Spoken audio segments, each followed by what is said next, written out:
that.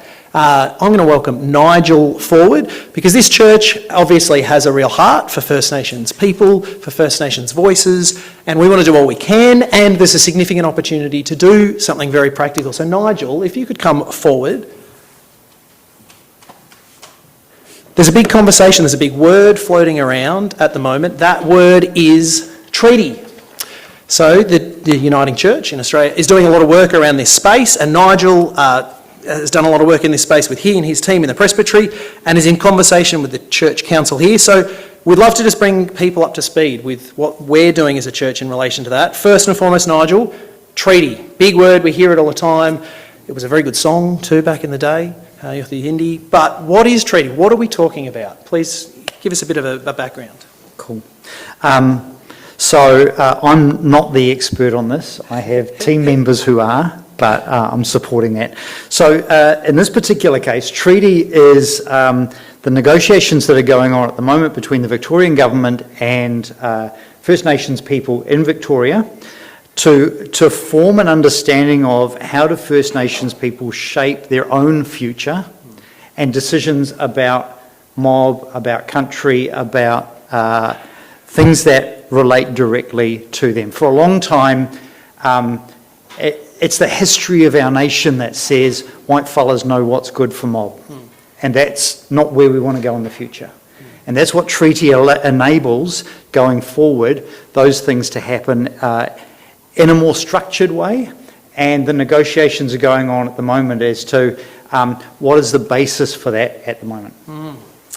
So Nigel, this is something you're really passionate about, which has been really helpful for us as a church to help us grapple with and to have your passion. Why is it a point of passion? What do you bring to this by means of conviction and passion, and why is it an important thing for you?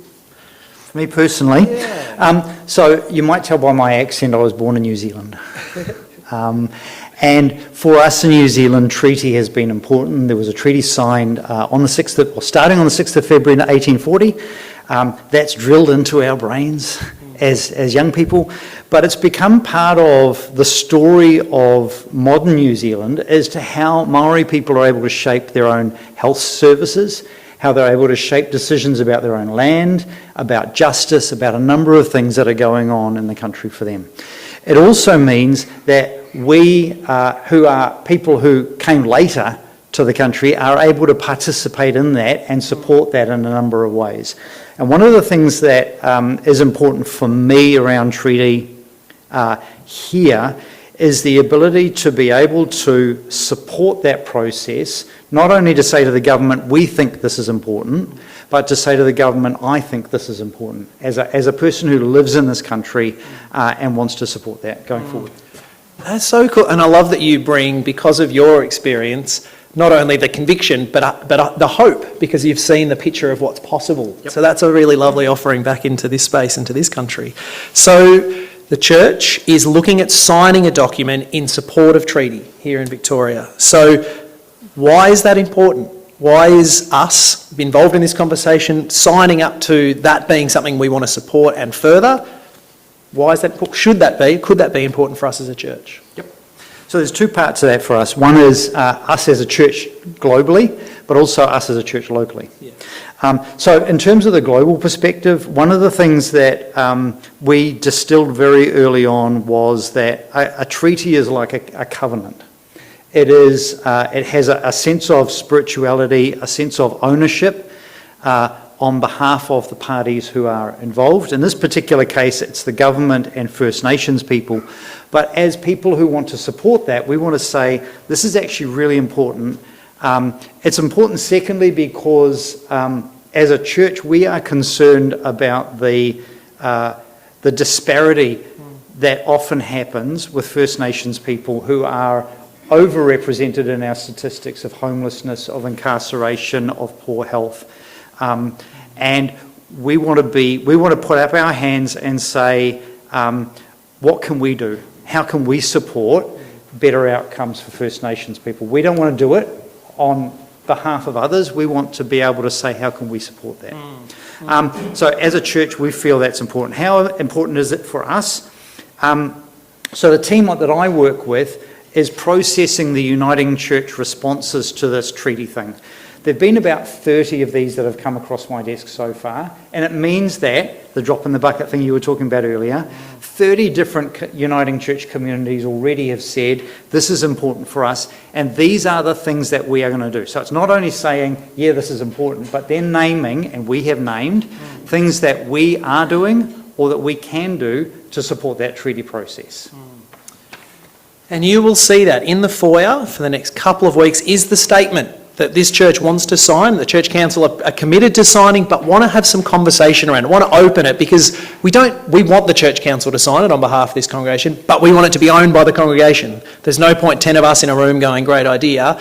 So we want to invite conversation, we want to invite ownership. So we'd love you over the next couple of weeks to read that statement. As Nigel said, it is the statement itself written by, who framed the first half of it? Okay, so the opening bit and the closing bit were framed by the First Peoples Assembly of Victoria and have provided some really good wording in there for us. As part of our partnership, we received those words as part of our commitment, and then we framed some of our response within that as well. Which is so cool. So rather than the classic thing of the whiteys saying, no, this is what needs to happen, it's actually leaning on their voice, their wisdom, and then we add our commitments within that. So you'll see some bullet points of the things this church seeks to do to support that work. So go and read it. Ask questions of Nigel, of Church Council, of MERM, of others. Get involved in this conversation, because it can't be a token gesture. Have we signed something and put it in a filing cabinet? It should be a commitment to work, to what we can do to further this process. We know the devastation of the voice, of being supportive of it and seeing it fall flat. Voice and treaty and truth were the key things First Nations people themselves named. This is our chance to support what they have said is vital work. So is there anything else you'd like to add, Nigel, in terms of what it might mean for us, in terms of way forward? All dots covered? Almost. I think you could spend a couple of hours talking about the whole thing. The first thing to say is that Victoria started this process in 2018. So it was even before what happened around Uluru and the voice in the referendum. So we started this early. The second thing is to say it was started as a bipartisan process. So this is not just the current government saying this is important. This was the whole of Parliament saying that this is important. The third thing is, when you look at that list of our commitments, you're going to look at it and say, well, we're already doing that. Yes, that's a statement about what we're already doing, but it is a public statement. That's what we want it to be, a public statement of this is our commitment going forward. It's not only some good things that we've done in the past, but we've got a lot to learn. We've got a lot to hear. There is more that can be done, and we want to stand with that process. I think it's... Yeah. That is so cool and really exciting. Man, this puts you on the spot. Is there anything else you'd like to add as you hear this? I'm interested in what it's like to hear. The only thing that I would like to challenge you on personally is referring to people as whiteys, because there are plenty of proud people of colour who aren't Aboriginal that call this country home. So yes. I sort of feel like that's perhaps a bit of a slip of the tongue, and that perhaps saying non-Aboriginal people or second peoples or something is probably... Because I also think that there's a bunch of people that go, oh, you know, it's not my fault, stop blaming me, stop being negative. So I sort of feel like if we're referring to non-Aboriginal people in a way that shows respect to them, then we're more likely to get people on board, I think. And what else? I think that what Nigel said is great, and that the church are taking a stand. That's just fabulous to me, and I don't know that I've got too much else to say, really. But what you have offered us is an example of exactly why this is important. For you to say, this is what I see, this is what I heard, this was the gaps in the language you just used, what would help us move forward. You've just offered us a gift in exactly that, and why this is a getting out of the way process to elevate your voice. So thank you for that, even that simple offering. That was fantastic. So Nigel, for the work you've done and your team and for the Uniting Church, we're grateful, and thank you for bringing us up to speed on this important work. Janet. Where do I read? We've just talked about this treaty a lot. Just on the door, there's a whiteboard, and it's up in big A3. On the way to Foodies Free. On the way to Food Street, so just on the left as you walk out, and we can keep that for a couple of weeks. We'd love to sign it really soon, but yeah, if you'd like a copy, there was one also in the Tacoma Times, and we can give you one if you're not on the Tacoma Times. We can email you the statement, but please go and read it and speak to us if you'd like a hard copy to take home. There's also in the Tacoma Times, but if you Google Treaty Victoria, you'll find a whole lot of process there from both from the state government on the state government website, but also on the First Peoples Assembly website. And there's also the general statement from the moderator of the Uniting Church, as well as some other articles that have been put out. So good. Really grateful, Nigel. So thank you so much. I'll just mention one other thing that I think is really important, because a big part of the treaty is the truth bit, the truth telling. And Europe Justice Commission have finished their gathering of information, and this week are going to start this massive walk from Warrnambool to Parliament House. Yes, to Parliament House.